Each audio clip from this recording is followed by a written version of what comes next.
pagkatapos, no, partial unofficial results from 57% ng mga cluster precincts lumalabas na sa mga screen natin ngayon, no? So, gusto natin i-emphasize, ito po ay unofficial. Yun po ang dahilan kung bakit walang suma total ng boto. Pero siyempre, pagka po si GMA, halimbawa, o kaya po si NAMFREL, si PPCRB, wala pong problema. Pwede po silang magsuma total, pwede po silang mag-come up with the ranking.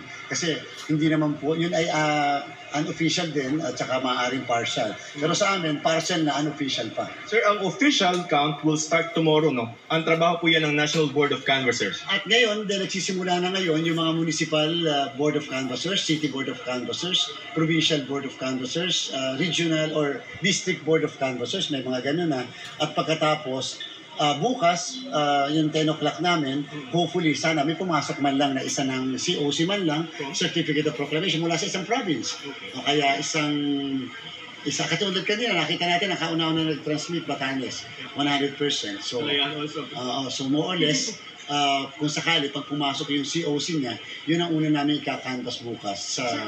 Yung tansya po natin na pwede na tayo mag-proclaim ng mga winning senators, hindi na kayo maghahati. Ibig sabihin, you have to wait for the 12 and the majority of the votes? Ayaw ko munang pangunahan yung desisyon ng NBank. May mga nakakaraan kasi meron tayo, nag-proclaim tayo ng partial, yung natatandaan nyo. Pero nung most recently, ang laging ginagawa, proclamation ng lahat ng kabuuan ng 12. So, hindi natin. Hindi naman siguro ganun kalayo ang pagitan kung sakasakali. Ang kailan yun, sir? Sana nga 4 to 5 days makapag-proclaim na tayo. Sana, ayun lang let's pray na sana mangyari yun na makapag-proclaim na kagad tayo ng ganun ka-iksi na panahon. Sir, just one last point. Assessment niyo, sir, at least yung voting and then transmission so far. Ito naman po yung pinipredict natin na mabilis ang transmission kasi nga naka 5G technology doon sa mga lugar katulad ng Batanes, katulad ng Kalayaan Island. Kasi nga naka-Starlink sila eh. So napakabilis ng transmission. Na sinabi ko nga na nung nag-test kami sa Patikul Sulu, seconds lang inabot. And dahil doon, sa seconds na yan, ina-expect natin ganyan din kabilis. So bakit hindi pa nakakapag-send yung iba? Kasi maaaring nag-late silang nag-close voting. Kita naman natin doon, late ang close voting nila dahil may mga bumoboto pa. 30 meters ang layo sa bawat presinto. So you mentioned yung 12 precincts of 11,000 voters, no? Papabubutuhin tayo na, syempre. Kinakailangan walang botante ang hindi makakaboto. Maaaring hindi maka-apekto sa result, whether local or national, it doesn't matter. Kinakailangan makaboto po silang lahat. Kaya nga po nagkaroon tayo ng continuation at lalong-lalo na rin sa Dato Udinsin Suwag. Okay.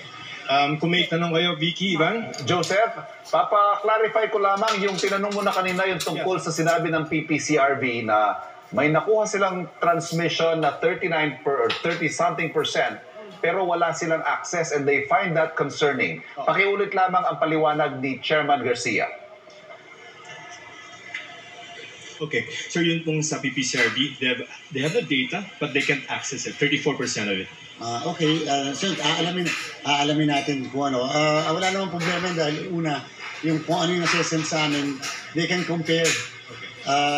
Nasa website naman ng COMELEC ito. So kung halimbawa nagpadala yung Precinct 1A ng isang bayan, makukompare naman nila kung parehas yung boto na natanggap natin at kung parehas din yung oras ng pagkakatanggap. Kasi may nakalagay doon na transmission lags eh. So, paano ba yung issue ng access doon? Dapat may designated person kayo, designated person din yung... Sila mismo may hawak ng server nila eh, yung primary server nila.